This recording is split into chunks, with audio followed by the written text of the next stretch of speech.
Hello children, welcome back to your channel Study with Poonam ma'am. Class 6 बेटा आज हम geography में start करेंगे chapter 1 the earth in the solar system, जिसे कहते हैं सौर मंडल में पृथ्वी। अब जैसा कि आपने देखा होगा जब सूर्य अस्त होता है ना, शाम के टाइम जब सूर्य डूबता है तब आकाश में देखने में कितना अच्छा लगता है। हमें आसमान को देखने में बहुत अच्छा लगता है। स्टार्टिंग में तो आप देखते होंगे कि कुछ एक दो तारे चमकते हैं, एक तारा तो बहुत ही ज़्यादा चमकता है ना। इस तरह से बहुत सारे मतलब पहले तो थोड़े थोड़े तारे चमकते हैं और जैसे जैसे रात बढ़ती जाती है वैसे ही वो टिमटिमाते तारे क्या होते हैं, बहुत सारे हो जाते हैं। पहले तो हम काउंट करते कि अरे 1 2 3 4, लेकिन धीरे धीरे क्या हो जाते हैं, वो इतने बढ़ जाते हैं कि हम काउंट नहीं कर पाते, काउंटलेस होते हैं।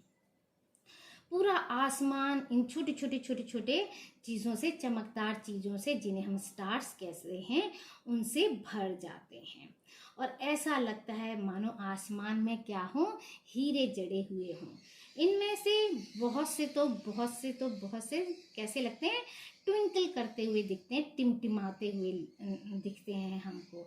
लेकिन कुछ ऐसे भी होते हैं जिनकी टिमटिमाहट थोड़ी अलग होती है, कम होती है ना, या किसी किसी की नहीं भी होती होगी। चंद्रमा के समान मतलब बिना किसी टिमटिमाहट के चंद्रमा के समान चमकते हैं।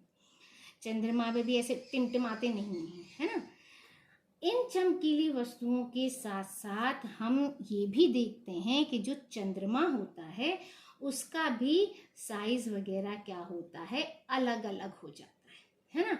अलग अलग आकार हो जाता है, अलग अलग उसकी स्थितियां दिखाई देती हैं। जब पूरा चंद्रमा निकलता है, महीने में क्या होता है, एक बार तो पूरा चंद्रमा निकलता है ना।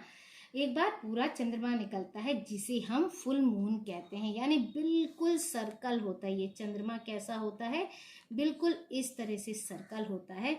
इसे हम कहते हैं फुल मून, यानी पूरा चंद्रमा निकला हुआ है। हिंदी में इसे कहते हैं पूर्णिमा। आपने घर में सुना होगा मम्मी पूर्णिमा का व्रत रखती हैं इस तरह से, अरे आज तो पूर्णिमा है या पूर्णमासी है, इस तरह से बोला जाता है ना। तो फुल मून हो जाता है जब पूरा चंद्रमा होता है। और एक बार ऐसा भी आता है टाइम कि जब बिल्कुल भी कुछ भी चंद्रमा आसमान में दिखाई नहीं देता और बिल्कुल अंधेरा होता है आसमान में, वो होता है न्यू मून या अमावस्या। ठीक है। अब ये क्या होते हैं, चंद्रमा और टाइम में ये क्या होते हैं, लगभग 15 डेज का डिफरेंस होता है इनमें। 15 डेज ये फुल मून, जैसे 15 डेज बाद फुल मून आता है, उसके 15 डेज बाद अमावस्या या न्यू मून आता है। इसके बाद क्या होता है, चंद्रमा की कई स्थितियां होती हैं। कभी ये थोड़ा सा कम होता है ना, इस तरह का भी दिखेगा, कभी और कम दिखेगा। ठीक है, ऐसे भी दिखेगा। आपको ड्राइंग भी बनवाई होगी, इस तरह से दिखता है, कभी और भी पतला दिखता है। और एक बार ऐसे टाइम आता है कि वो बिल्कुल नहीं दिखाई देता, जिसे हम कहते हैं न्यू मून या फिर अमावस्या। ठीक है, और इसे कहते हैं फुल मून या फिर पूर्णिमा। क्लियर। अब आपने ये सोचा होगा, है ना, ध्यान भी दिया होगा कि जो मून होता है वो हमें दिन में क्यों नहीं दिखाई देता। दिन के टाइम में ये मून हमको क्यों नहीं दिखाई देता। आश्चर्य लगता होगा, कितनी छोटी इतनी चमक रही थी चीज़ें और ये हमको दिन में नहीं दिखाई देता। ऐसा इसलिए है क्योंकि बेटा जो सूर्य होता है, सन जो होता है, वो इतना ब्राइट होता है कि इसके कारण क्या होता है, जो भी रात को हम चमकती हुई चीज़ देखते हैं वो इसके पीछे छिप जाती हैं, दिख नहीं पाती, वो कहीं गायब नहीं होती, मगर ये सूर्य के चमकने की वजह से वो चीज़ें क्या होती हैं, हमको दिखाई नहीं देती हैं। सूर्य है, चंद्रमा है, सभी इस तरह की जो वस्तुएं हैं जो रात के समय आसमान में चमकती हैं, उनको हम क्या कहते हैं, सेलेस्टियल बॉडीज या खगोलीय पिंड कहते हैं। चलिए देखते हैं क्या है। क्या हमने एक नया चीज पढ़ा कि द सन, द मून, ठीक है, the sun, the moon and all those objects shining in the night sky are called celestial bodies। ठीक है, ये हो गया सेलेस्टियल बॉडीज का डेफिनेशन। अब हम इसकी हिंदी भी डेफिनेशन लिख लेते हैं। क्या है इसकी हिंदी डेफिनेशन? सेलेस्टियल बॉडीज को हिंदी में कहते हैं खगोलीय पिंड, यानी कि सूर्य, चंद्रमा तथा वे सभी वस्तुएं जो रात के समय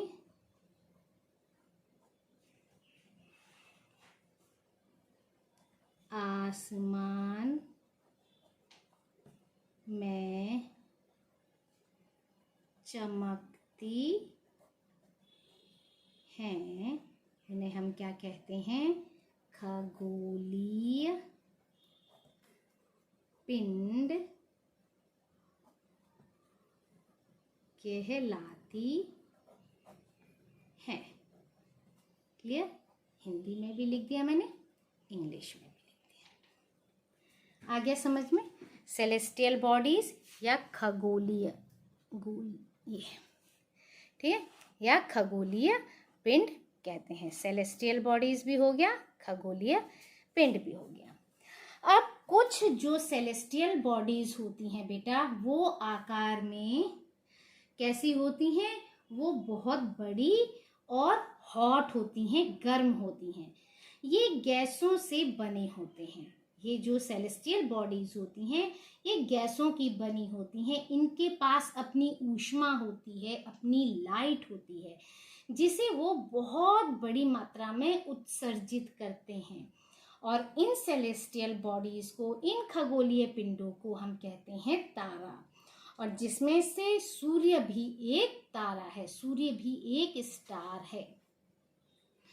ठीक है, इतने सारे काउंटलेस ट्विंकलिंग जो स्टार्स हैं, है ना, रात के समय चमकते हुए जो बहुत सारे अनगिनत स्टार्स हैं, अनगिनत तारे हैं, वो क्या है? सूर्य के समान ही हैं, सन के जितने ही हैं।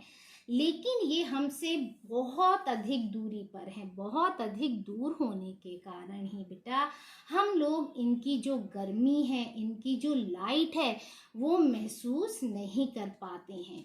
और वो हमको बहुत छोटे भी दिखाई देते हैं। जैसे दूर से कोई चीज़ देखो आप, क्या होता है, ऊंचाई से देखने पर नीचे चीज़ें कैसी होती हैं? छोटी छोटी दिखाई देती हैं। जैसे एरोप्लेन है, हम नीचे से देखते हैं आसमान में, कितनी छोटी सी दिखाई देती है एरोप्लेन, खिलौने की तरह। लेकिन जब हम हकीकत में एयरपोर्ट पे जाके देखते हैं तो कितनी बड़ी होती हैं। ये तो बहुत बड़ी एरोप्लेन होती है, और आसमान में जाके वो हमें कैसी दिखाई देती है? बहुत छोटी सी।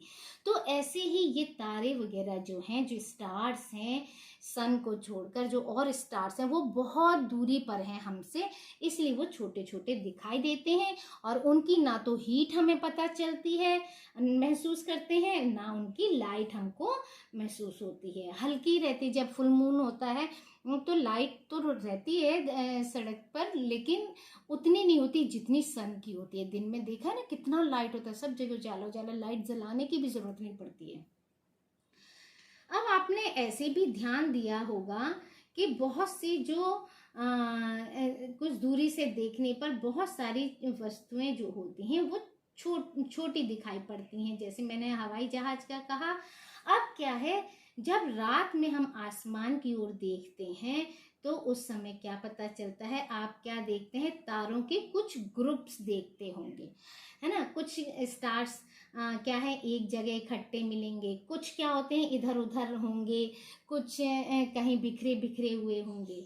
तो तारों के विभिन्न समूहों द्वारा बनाई गई जो विभिन्न आकृतियां होती हैं, किसी किसी को देख के आकृति को देख के ऐसा लगता है ना, आकृतियां जो होती हैं उसको हम कहते हैं नक्षत्र मंडल या कॉन्स्टिलेशन। क्या कहते हैं, नक्षत्र मंडल या कॉन्स्टिलेशन। अर्सा मेजर या बिग बियर इसी प्रकार का एक कॉन्स्टिलेशन या नक्षत्र मंडल है। और सबसे आसानी से पहचान में आने वाला कॉन्स्टिलेशन क्या है, स्मॉल बियर या जिसे कहते हैं सप्तऋषि। 7 स्टार्स से मिलकर बना हुआ, इसलिए हम उसे सप्तऋषि कहते हैं। यह 7 तारों का समूह होता है जो कि एक बड़े कॉन्स्टिलेशन, बड़े नक्षत्र मंडल अर्सा मेजर का भाग होता है। और अपने परिवार या पड़ोस में किसी भी, अब मम्मी पापा को ले जाकर आप छत पे जाकर देखिए और उनसे पूछिए कि कहाँ पर है ये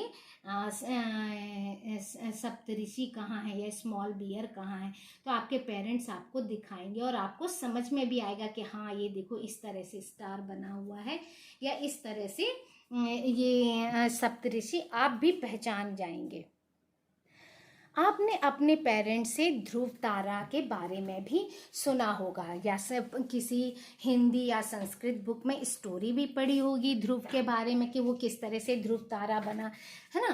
तो ध्रुव तारा जो होता है जिसे इंग्लिश में कहते हैं पोल स्टार, है ना। पुराने टाइम में क्या होता था बेटा, ये जो ध्रुव तारा है, ये सप्तऋषि हैं, इनकी हेल्प से क्या करते थे लोग, दिशा, डायरेक्शन, पहले तो ऐसे मैग्नेटिक वो उससे कर नहीं पाते, मतलब था नहीं, तो वो कैसे पता लगाए, तो इस ध्रुव तारे से वो लोग पता लगाते थे कि उत्तर दिशा कहाँ है, क्योंकि ध्रुव तारा जो होता है वो उत्तर दिशा को दर्शाता है, ठीक है।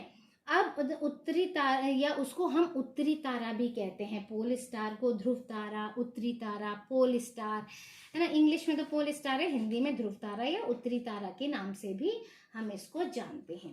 अब ये ध्रुव तारा से कैसे वो करते थे, ध्रुव तारा जो होता है बेटा वो हमेशा इंडिकेट करता है उत्तर दिशा को, और ये एक ही स्थान पर रहता है, कहीं इधर उधर नहीं, ज़्यादा चेंज नहीं करता अपना स्थान। और सप्तऋषि की सहायता से ध्रुव तारे की स्थिति को जान सकते हैं। कैसे जान सकते हैं, देखो सप्तऋषि क्या होता है, 7 तारों का समूह, तो इस तरह से स्टार्स होते हैं, ये स्टार हुआ, ये स्टार हुआ, ये हो गए 4 स्टार, और इसी स्टार के नीचे इस तरह से बना होता है।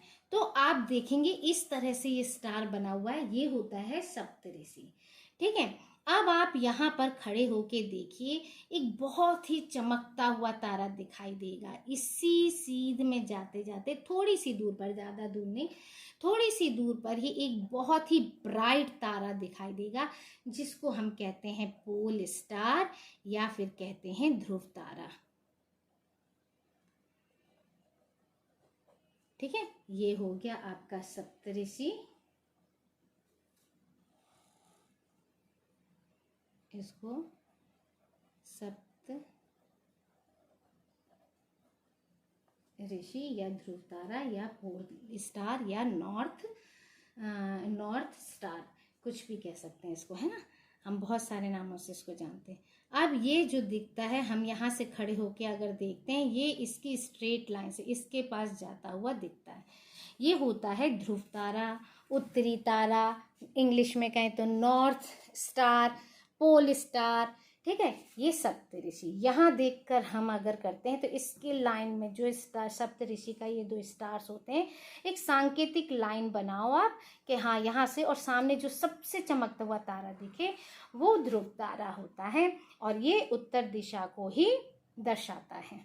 तो इस तरह से पुराने टाइम के नाविक हैं या राहगीर हैं, वो इस स्टार को देखकर दिशा का अनुमान लगाते थे कि वो किस दिशा में चल रहे हैं या उन्हें किस दिशा में जाना है।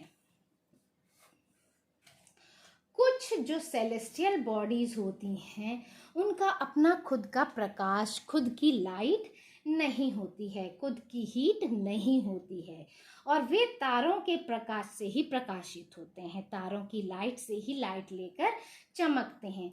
और इनको कहते हैं हम प्लैनेट। जैसे हम अर्थ पे रहते हैं, हमारे अर्थ की कोई लाइट नहीं है, कोई हीट नहीं है, लेकिन हम किससे लेते हैं? हम सन से लेते हैं लाइट या हीट, है ना। और जिसे हिंदी में कहते हैं ग्रह, प्लैनेट, और हिंदी में कहते हैं ग्रह। प्लैनेट जो है ग्रीक भाषा के प्लैनेटाई शब्द से बना हुआ है, जिसका अर्थ होता है परिभ्रमक, यानी चारों ओर घूमने वाला। जिस तरह हम रहते हैं, मतलब जिस पृथ्वी पर हम रहते हैं, वो क्या है? एक प्लैनेट है, एक ग्रह है। यह अपना पूरा प्रकाश, संपूर्ण प्रकाश और ऊष्मा किससे लेती है? सूर्य से प्राप्त करती है, जो पृथ्वी के सबसे नजदीक का तारा है। पृथ्वी को बहुत अधिक दूरी से, जैसे चंद्रमा से देखने पर यह चंद्रमा की तरह ही कैसी लगती है? चमकती हुई दिखाई देती है। आसमान से देखने वाला चंद्रमा, आसमान में जो दिखता है हमें चंद्रमा, वो क्या है? वो हमारी अर्थ का एक उपग्रह है, यानी कि सैटेलाइट है। हमारे अर्थ का क्या है? सैटेलाइट है। ये हमारी अर्थ का क्या हो गया? कंपेनियन हो गया, एक तरह से सहचर है, तथा इसके चारों ओर चक्कर लगाता है। किसके? पृथ्वी की चारों ओर चक्कर लगाता है। हमारी पृथ्वी क्या है? सूर्य का चक्कर लगाती है, और चंद्रमा हमारी पृथ्वी का चक्कर लगाता है। और इसी तरह से 8 अन्य ग्रह हैं जो सूर्य से क्या लेते हैं? प्रकाश और ऊष्मा लेते हैं, ऊष्मा प्राप्त करते हैं, और उनमें से कुछ के पास उनके अपने अपने चंद्रमा भी हैं। जैसे हमारी अर्थ के पास एक है, उनमें से भी कई ऐसे हैं जिनके पास 2 भी हैं, किसी के पास और ज़्यादा भी हैं। जैसे हमारी अर्थ के पास एक ही चंद्रमा है। ठीक है, तो आगे इसके बारे में, सोलर सिस्टम के बारे में और चीज़ें पढ़ेंगे, इन सारे ग्रहों के बारे में पढ़ेंगे। तब तक इस वीडियो से इस चैप्टर को इतना रिवाइज कीजिए। Thank you. Like, share and subscribe my channel.